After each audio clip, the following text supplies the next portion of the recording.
Bonjour à tous, j'espère que vous allez bien, moi ça va. Et en fait aujourd'hui je vous reviens avec une petite vidéo concernant les entités. Comment aider une entité à quitter son lieu de vie, le sien, hein, le nôtre. Comment l'aider à aller dans la lumière, etc. Enfin voilà, quand on sent une énergie, qu'elle soit bonne ou mauvaise, eh bien comment on peut l'aider en fait à quitter ce monde, parce que bien évidemment quand on ressent une entité, un esprit, forcément cette personne n'est plus incarnée dans ce monde terrestre, et donc on peut dire parfois que la personne qui est décédée ne se rend pas compte qu'elle est décédée, peut-être bien, peut-être que c'est quelque chose dont elle n'a pas conscience. Et puis il y a d'autres personnes qui sont décédées qui pensent, parce que j'ai eu le cas aussi, qu'elles ne peuvent pas accéder en fait au paradis, à la lumière, voilà, à cette tranquillité qui les attend en fait. On retrouve aussi des esprits qui peuvent être donc forcément tourmentés, hein, ça va avec, donc qui gardent encore ici le fait enfin leur incarnation, le fait de ce qu'elles ont vécu sur Terre, qui est négatif, donc peu importe ce qu'elles ont fait, mais elles se trouvent illégitimes en fait de pouvoir accéder à cette tranquillité, ce repos qu'elles méritent ou qu'elles ne méritent pas. Et bien souvent, elles se disent qu'elles ne le méritent pas, et du coup, elles errent ici dans ce bas monde. Et dans certains lieux, on peut ressentir en fait des entités, des esprits qui soit n'ont pas trouvé le repos, ou tout simplement qui ont décidé de rester là. Et cette vidéo, en fait, je la tourne parce que j'ai reçu un commentaire d'une personne me demandant eh bien, comment on faisait pour faire partir une entité de chez soi. Et il faut savoir, en premier lieu, que on ne peut pas toujours faire partir une personne qui est décédée elle peut arriver comme ça du jour au lendemain chez vous. Elle n'est pas spécialement... C'était pas spécialement avant son lieu de vie, et puis vous venez de l'acheter et hop, elle a décidé qu'elle allait vous emmerder. Non, c'est... Parfois, il y a des entités qui viennent se coller à vous aussi. Il y a des entités de lieux et il y a des entités qui viennent ici s'accrocher à vous parce que vous leur apportez quelque chose, que ce soit du réconfort, que vous leur apportez de l'énergie.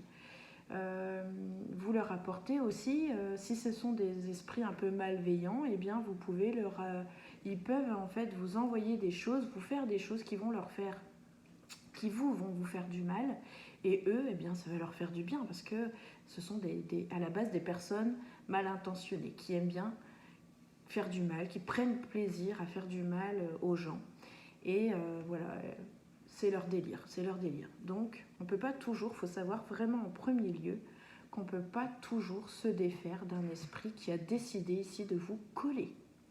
Ce n'est pas facile de l'enlever. Il y a des personnes qui n'ont jamais réussi à se les enlever. Il y a des cas bien particuliers de possession aussi. Il faut le savoir, ça arrive, c'est très très rare, mais ça arrive, ça peut arriver. Forcément, ça ne doit pas être amusant, ni pour la personne possédée, ni pour les personnes qui l'entourent. Il y a des cas comme ça de possession. Il y en a très peu en France, mais il y en a. Je n'ai plus les noms là, mais je vous les mettrai en barre d'infos si ça vous intéresse. J'irai rechercher. Il y a deux cas bien particuliers, un homme et une femme qui n'a pas bu ni mangé pendant des années et qui était possédée et qui parlait des langues différentes, etc., etc. Ça nous ramène un petit peu au film L'Exorcisme. Donc voilà, donc je ne vais pas vous faire peur, mais il y a parfois des cas extrêmes, particuliers, où l'on ne peut vraiment pas venir en aide et on ne peut pas se défaire. Et le seul moyen, quand c'est une entité de lieu qui s'est attachée à un lieu, eh bien c'est d'en partir et puis c'est tout, quoi. Donc voilà. Et bien souvent, ce qu'on peut repérer sur des entités de lieu, c'est que les maisons changent régulièrement de propriétaire. Donc, qu'on soit réceptif ou pas, ça ne change en rien. Mais voilà, on peut être amené à devoir déménager. En tout cas, fort heureusement, il existe quand même des rituels que l'on peut pratiquer, que l'on soit croyant, pas croyant, que l'on ait un lien avec l'ésotérisme ou pas, voilà. On a quand même, fort heureusement, euh, quelques petites choses comme ça à notre portée que l'on peut faire. Et ici, le moyen le plus simple et le plus basique, pour moi bien sûr, je parle vraiment en ma personne et en mon ressenti. N'hésitez pas à me dire et à me donner un petit peu vos points de vue parce que chacun a sa propre expérience et puis on peut être différent, on peut faire selon nos ressentis et on ne peut ne pas toujours avoir la même méthode. Moi ici, j'ai décidé de vous parler des méthodes qui pour moi fonctionnent. Attention, comme je vous ai dit, elles ne fonctionnent pas toujours. Il y a des personnes pour qui j'ai fait des nettoyages énergétiques et ça ne marche pas. Ça ne marche pas. Donc on ne s'entête pas. On ne va pas raconter à la personne qu'on peut refaire des rituels, refaire des prières, refaire ceci, refaire cela. Et en plus, lui demander de nous payer, hein, ce serait vraiment malsain, malveillant et malhonnête surtout. Donc quand on ne peut pas, on ne peut pas. Mais là ici, j'ai quelques petits rituels qui fonctionnent quand ça veut bien, quand c'est possible. Et le moyen le plus simple ici, ça va être déjà la bougie blanche. Quand vous êtes dans un lieu et que vous ressentez une énergie et que vous voyez bien que c'est une énergie de lieu, que c'est pas quelqu'un qui s'est accroché à vous, et bien les méthodes les plus simples, en fait, c'est essayer de rentrer en contact avec cette personne par la pensée ou de lui parler à voix haute. De toute façon, que ce soit par la pensée ou par voix haute, de toute façon, elle vous entendra. Si vous arrivez à la ressentir, c'est que vous êtes sur le même plan vibratoire. On attire à soi, en fait, les énergies qui nous correspondent. Si en ce moment je suis par exemple dans une vibration de tristesse, je vais forcément attirer des entités qui vont être en mode tristesse. Si au contraire je suis super en forme, tout va bien, je suis super heureuse et tout, je vais attirer des entités qui sont heureuses et tout, etc. et qui ont besoin de partager des messages positifs, des messages d'amour, etc., etc., etc. Bref. Et là, ici, pour des personnes, mais par contre, on peut tomber sur une entité, vous allez me dire, ouais, bah, elle est heureuse, mais qu'est-ce qu'elle vient faire là? Elle peut être heureuse, mais elle peut très bien peut-être ne pas avoir compris qu'elle pouvait passer sur le plan supérieur. Et peut-être qu'en discutant avec elle, eh bien, elle va se dire, ah, c'est ça alors que j'avais cru que c'était un mirage, quoi. Je voyais des personnes de ma famille, mais qui étaient partis depuis des années, où c'était des arrière-arrière-grands-parents, des arrière-petits-cousins, etc. Mais je pensais que c'était des visions que j'avais, etc., que c'était pas possible d'y accéder, que c'était comme d'un rêve, comme des pensées. Eh bien non, finalement, c'est que ces personnes-là, en fait, l'attendaient pour pouvoir l'accompagner dans ce plan, euh, supérieur, autre que celui qui est ici. Donc, on peut être très bien dans sa vie, enfin très bien, façon de parler, et en étant défunt, on peut se sentir très bien, et puis finalement, rester sur ce plan ici terrestre, et puis ne pas voir ou ne pas oser passer un cap. Donc ici, j'ai mis je mets quelques rituels, parce que j'ai répondu à la dame par message, mais c'est pas toujours facile par message. Par texto comme ça de répondre. Donc j'avais dit à la dame que je ferais une vidéo, donc on verra bien le temps que ça va durer. Et ici, les moyens les plus simples qui ne coûtent pas grand-chose et qu'on a souvent à portée de main, ça va être une bougie chauffe-plat, une bougie blanche. Peu importe la bougie, c'est pour ça que je vous parle d'une bougie chauffe-plat, parce que bien souvent, elles sont blanches. Même si elles sont parfumées, un peu colorées, ça ne change en rien. C'est l'intention en fait qui compte. C'est l'intention que vous allez mettre dans ce rituel. Parce que quand on commence à allumer une bougie et invoquer et demander à un défunt de passer dans la lumière, de lui envoyer plein d'amour, parce qu'en fait c'est ça l'objectif, hein. C'est vraiment de lui envoyer de l'amour, de le rassurer, de lui faire comprendre qu'il ne craint rien et que ce qui l'attend de l'autre côté, eh bien, c'est bien souvent que de l'amour et le fait qu'elle pourra se sentir mieux et se sentir bien évidemment libérée. Donc ici en fait, tout est une question d'intention. Si tu décides d'envoyer de la merde à une personne et que tu lui souhaites le mal, eh ben, c'est ton intention que tu y mets. C'est ta volonté. Là, si tu as une entité chez toi, ce que tu vas souhaiter pour elle, eh bien, c'est qu'elle trouve la lumière, qu'elle trouve le repos, etc. Donc ici, ce que je recommande très souvent, c'est d'allumer une bougie, peu importe la couleur. Ne vous tracassez pas avec les couleurs, les machins. Mais bien souvent, on a des petites bougies chauffe-plat qui traînent, on allume une petite bougie et on y met l'intention d'aider cette personne. On allume une, tiens, j'en ai allumé une ici, mais on va en allumer une deuxième. Donc on allume cette petite bougie blanche, ou cette petite bougie rouge, ou cette petite bougie violette, ou même cette bougie noire. Parce que la bougie noire ce n'est pas que des rituels macabres, ce n'est pas des rituels de magie noire. Ça permet aussi la purification, la bougie noire. Donc, on allume une bougie quelconque. Quoi qu'il arrive, quand on allume cette bougie, c'est qu'on souhaite aider cette personne. On met cette intention d'aider cette personne, d'aider à trouver son chemin, la lumière, le réconfort, le bonheur, l'apaisement. Et puis qu'elle puisse retrouver aussi des membres de sa famille qui sont déjà partis, qui sont partis avant elle, et que ces personnes ici l'attendent. Là, ici, je pense qu'il y a une personne qui est près de moi, parce que là, je vois quelqu'un. Je vois 3 personnes ici qui attendent une personne. Je sais que j'ai quelques entités, c'est pour ça que j'en ai parlé pendant le tirage, enfin des entités, des esprits. Des esprits qui sont là et qui viennent à moi, parce que quand on a cette capacité de médium, d'aider les défunts, on est un peu, c'est ce que je dis, comme un phare dans la nuit, on brille. Et en fait, c'est pour ça qu'on les attire, c'est parce qu'ils nous voient, nous on ne les voit pas forcément au départ, hein, mais eux nous voient parce qu'on est comme un phare dans la nuit et ils savent que c'est vers nous, ils sont attirés vers nous parce qu'ils savent qu'on peut les aider. Du moins, on va essayer, on va faire notre nécessaire parce que comme je dis toujours, on ne peut pas toujours aider tout le monde et puis parfois ils ont besoin aussi de trouver pourquoi ils sont bloqués là, ils ont besoin de comprendre des choses et tant qu'ils ne les auront pas compris, ils resteront là bloqués. C'est malheureux mais c'est comme ça. Et donc, souvent, ce petit rituel, comme je vous disais, c'est d'allumer cette bougie et de souhaiter que cette personne, comme je vous ai dit, trouve le repos, la lumière, qu'elle soit guidée.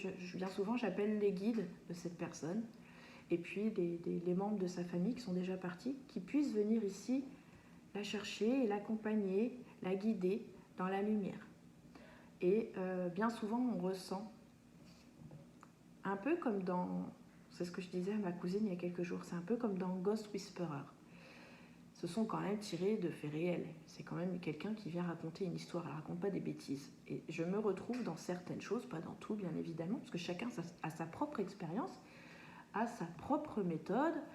Et eh bien, on ressent ici, quand la personne passe dans la lumière, bien souvent on a un remerciement, on ressent quelque chose de très fort. On ressent... une dose de remerciement, une dose d'amour. On peut ressentir aussi, moi je dis toujours que j'ai comme un écran dans la tête.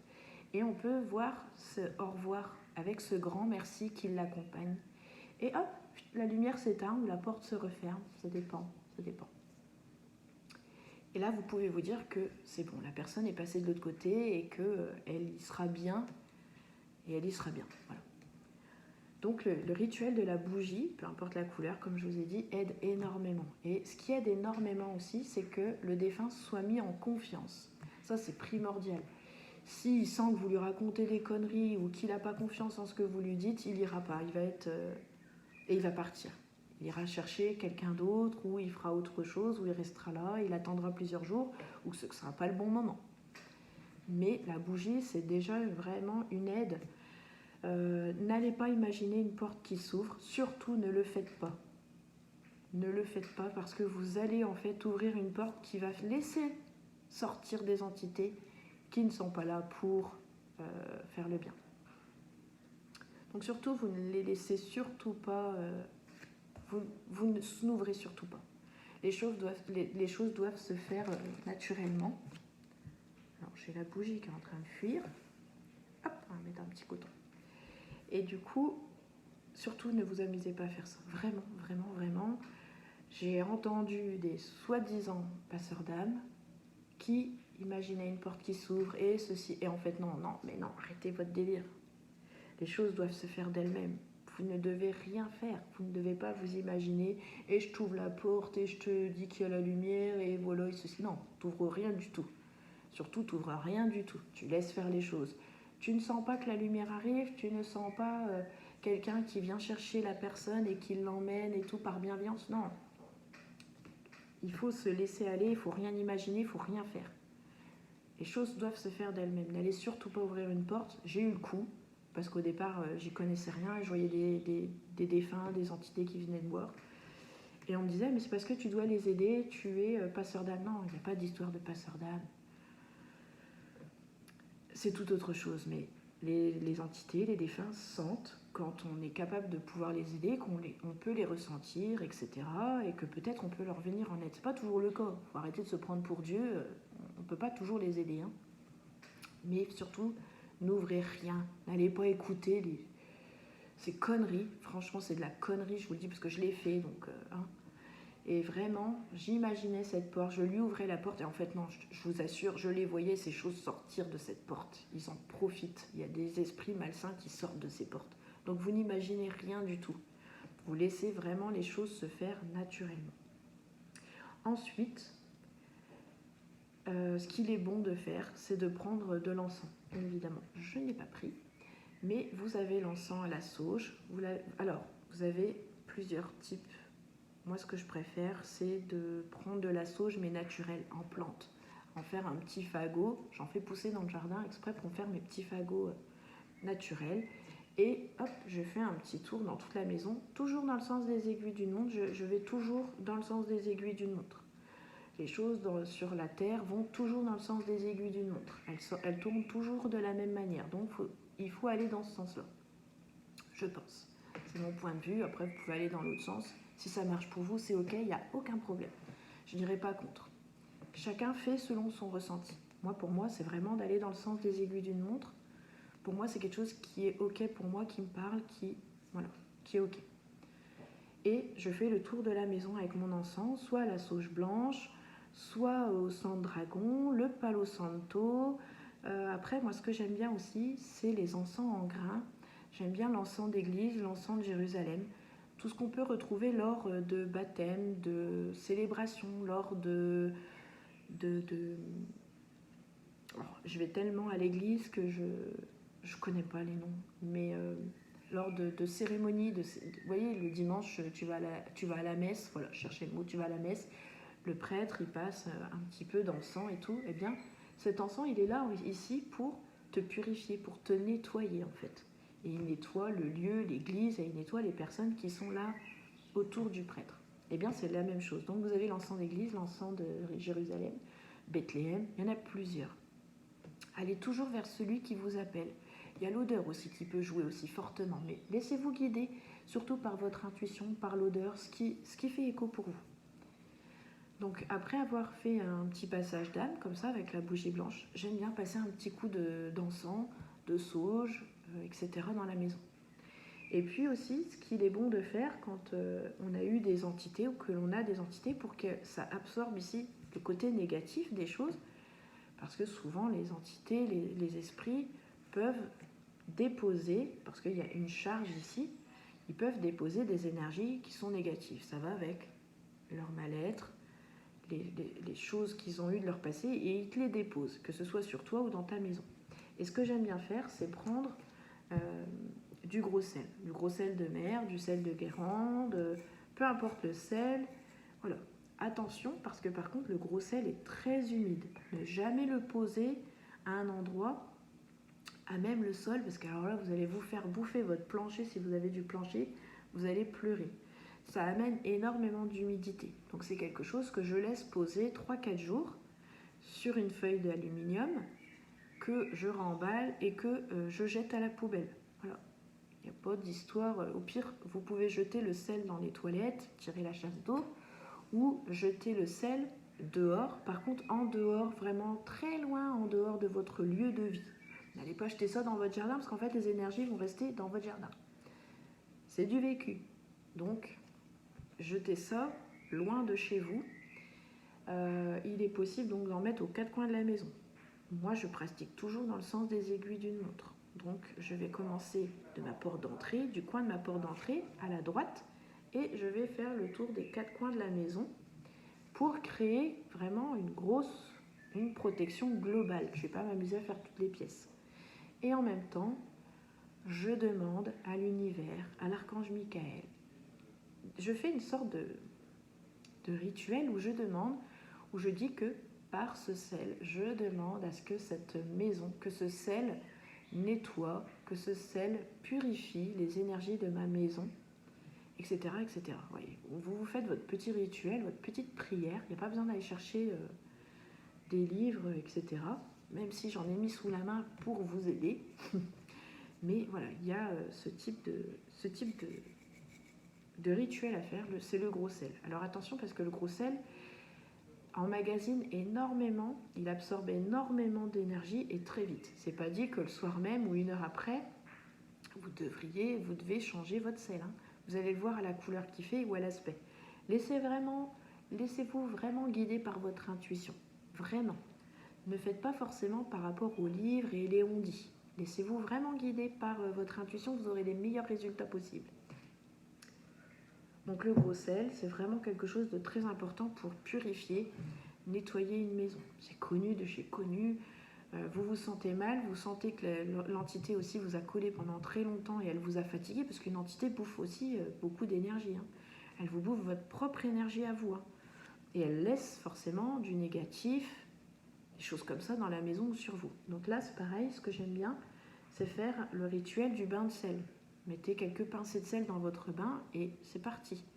Vous n'avez pas de bain, vous prenez une douche, vous prenez une petite bassine. Vous savez, les petites bassines en plastique qu'on a, qui nous servent bien souvent. On les prend parfois pour aller en camping, faire notre vaisselle, ou on les prend pour faire tremper le linge. Quand le linge est taché, hop, on laisse un petit peu agir dans notre petite bassine. Eh bien, vous prenez ce type de bassine-là, vous mettez de l'eau, bien évidemment, vous mettez quelques pincées de sel, selon votre ressenti. Il n'y a pas forcément de... On n'est pas sur une recette de cuisine. Hein. Et voilà, vous mettez des pincées de sel dedans et vous prenez cette eau avec ce gant toilette et vous venez tout le temps, toujours dans l'intention de dire que cette eau salée vient me purifier, etc. Je me nettoie de toutes les énergies qui ont pu s'absorber sur moi et je me nettoie et on visualise. Pareil, la visualisation, l'intention et la visualisation sont très importants. Donc de visualiser que les énergies s'en vont, etc., etc., de sur nous, eh bien c'est incroyable comment ça marche. Ensuite, qu'est-ce que l'on a comme rituel on a aussi le pendule qui peut nous aider ensuite à purifier notre maison et à rentrer en communication avec un défunt. Mais là, c'est tout autre chose de rentrer en communication avec un défunt. Il faut avoir il faut se protéger, c'est l'expérience qui fera, mais voilà, on peut aussi... Alors moi, j'ai ce pendule ici de Jocelyne Fanguin, c'est le pendule Harmonie, ici, qui est très très bien, je l'aime beaucoup. Il est extrêmement efficace et il arrive dans une super boîte. Donc vous avez ce très beau pendule ici, qui est très lourd. Hein.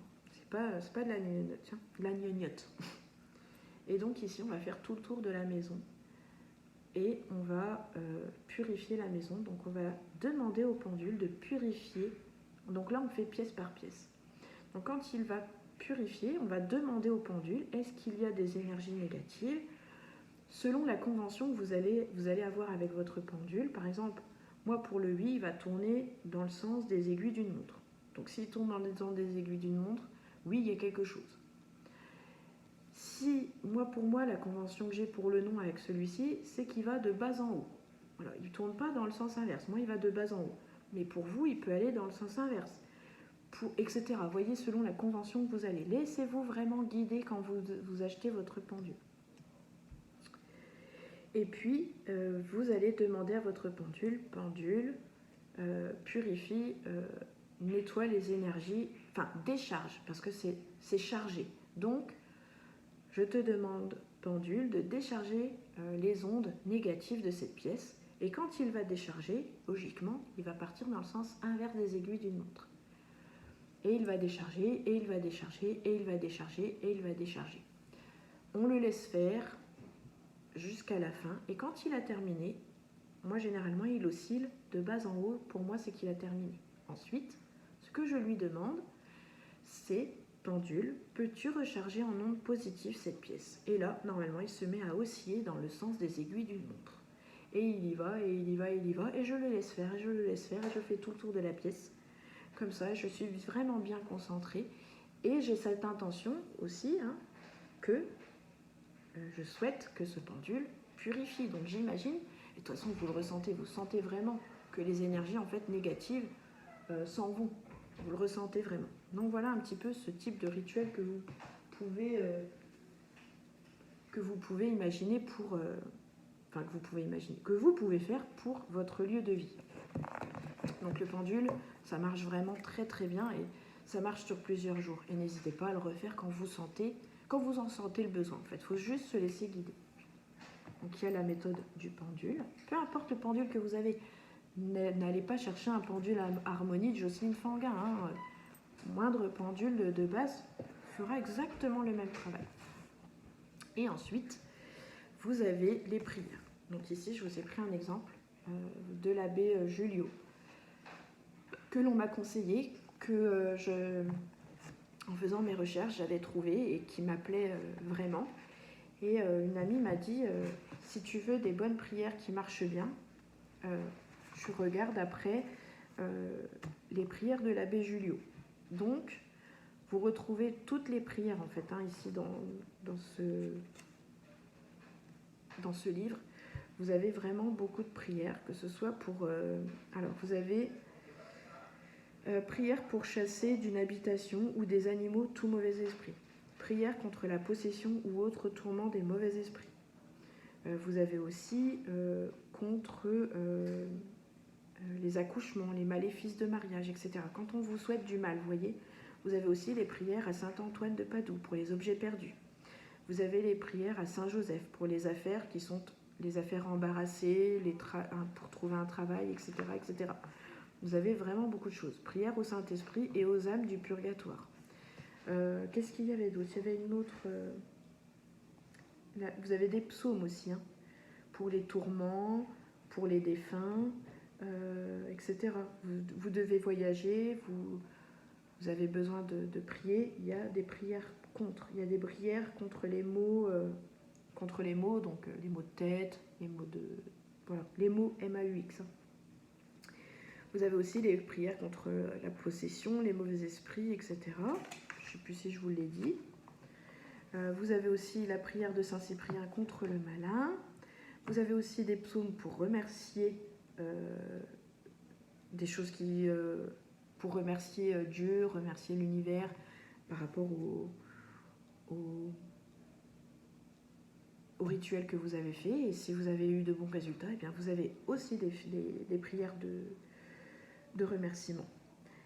Vous avez aussi des prières pour le salut de l'âme, pour la bonne mort. Vous savez, vous voyez qu'il y a quelqu'un dans votre entourage qui est malade et vous savez qu'il va partir, les médecins vous en ont parlé, la famille, tout ça vous dit, bon, il n'y a plus d'espoir, il va partir, et bien vous avez ce type de prière.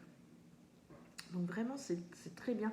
Et c'est pareil pour ceux qui pratiquent le Reiki, déjà à un niveau assez élevé. C'est pas en Reiki 1 ou en Reiki 2, mais déjà quand tu es en Reiki 3, 4, que tu es passé maître, tu as des prières comme ça, ou quand tu fais du Lao-Chi, qui aident en fait les âmes à trouver la lumière, ou pour aider les personnes malades à avoir une mort qui soit plus douce, ou du moins pour les aider à accepter la mort et puis ne pas avoir peur. Donc voilà, ça peut être tout plein de choses comme ça. Vous avez aussi la grande prière universelle, celle-ci elle est vraiment très bien. Donc voilà, je vous conseille ce petit ouvrage, il coûte 6 €. Voilà, si ça peut vous parler. Donc voilà. Après, il y a d'autres, j'ai d'autres livres de l'abbé Julio avec des pentacles de protection. Ben, il est ici. C'est les rituels de magie blanche, talisman et pentacle bénéfique. Voilà. Celui-ci, il m'aide beaucoup et à la fin, vous voyez, vous avez des parchemins avec des petits pentacles sur du papier naturel. Et du coup, vous pouvez vous protéger avec ceci. Voilà. Donc moi, j'ai un pentacle sur moi de protection. parce que j'ai pas eu le choix, parce qu'il y avait des personnes qui me souhaitaient du mal alors que je les ai aidées. Et puis qu'en fait, venaient raconter des bêtises sur moi et ça m'a pas plu et qu'ont vraiment voulu que je sois au plus bas. Et du coup, je me suis protégée. Donc voilà, je porte sur moi des talismans et je peux vous conseiller ce petit livre aussi. Alors celui-ci, il est au prix de 24,50 €. Il est plus conséquent que le livre de l'abbé Julio, donc forcément il est plus cher. Mais il est très très bien et c'est à lire. Ah, donc, vous retrouvez dedans tout un tas de rituels de protection. Quand vous avez aidé un défunt, une entité à partir, ça vous aide à vous protéger, à protéger votre lieu de vie. Et ensuite, vous avez le livre des exorcismes. Et là, par contre, on est sur quelque chose de plus important, une échelle vraiment plus haute. Donc là, c'est pas un livre pour débutants. Là, ici, je vous conseille déjà d'avoir de l'expérience, déjà d'avoir des capacités de médium pour pouvoir vous aider déjà à faire confiance à votre intuition. Voilà, donc c'est un manuel d'exorcisme ancien. Donc on y trouve des rituels de pape, des rituels sur des exorcistes, des rituels... voilà. Donc il guide l'exorciste et il vous indique à tout moment ce qu'il doit dire ou ce qu'il doit faire. Donc il est vraiment très bien. Donc il y a des prières, il y a des adjurations, etc. Donc c'est pour les maléfices et les possédés. Donc là c'est pareil, donc rituel de magie blanche et c'est le livre des exorcismes. Et ils sont tous les deux aux éditions, tous les trois même. Moi j'aime bien les éditions Bussière. C'est pas de la gnognotte, on est vraiment sur des choses anciennes qui fonctionnent. Donc voilà, ce sont des livres que vous pouvez retrouver facilement sur Amazon, à la Fnac, je crois pas chez Cultura quand même, ça doit être peut-être sur commande. Mais dans des boutiques ésotériques, tout ça, c'est des livres qui sont assez connus. Donc voilà, après j'en ai d'autres qui sont plus anciens, mais ils sont vraiment plus anciens. Mais voilà. Donc voilà, celui-là, le livre des exorcistes, c'est vraiment ici pour les exorcismes, pour rejeter les esprits malins, guérir toutes sortes de maléfices et réprimer toute infestation de démons. Voilà. Donc là, vraiment, si vous êtes débutant, je ne vous le conseille pas. Je vous conseille plutôt, si vous êtes pour faire de l'exorcisme, de passer par quelqu'un qui a l'habitude. Je ne vais pas vous dire un professionnel, il n'y a pas de professionnalisme dans l'ésotérique, mais déjà quelqu'un qui a de l'expérience. Après, si vraiment ça craint, vous appelez l'église, quoi. Donc, mais voilà, mais je l'ai sous la main. Voilà. K2, je l'ai sous la main.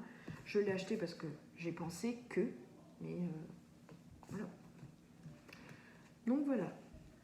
J'espère que cette vidéo vous aura éclairé sur les méthodes dites, on va dire, de passage d'âme, d'aider les âmes errantes, les âmes qui viennent nous demander de l'aide pour aller dans la lumière, pour trouver le repos, pour trouver le calme, la sérénité, la tranquillité, etc. Donc voilà, j'espère que ça vous aura aidé.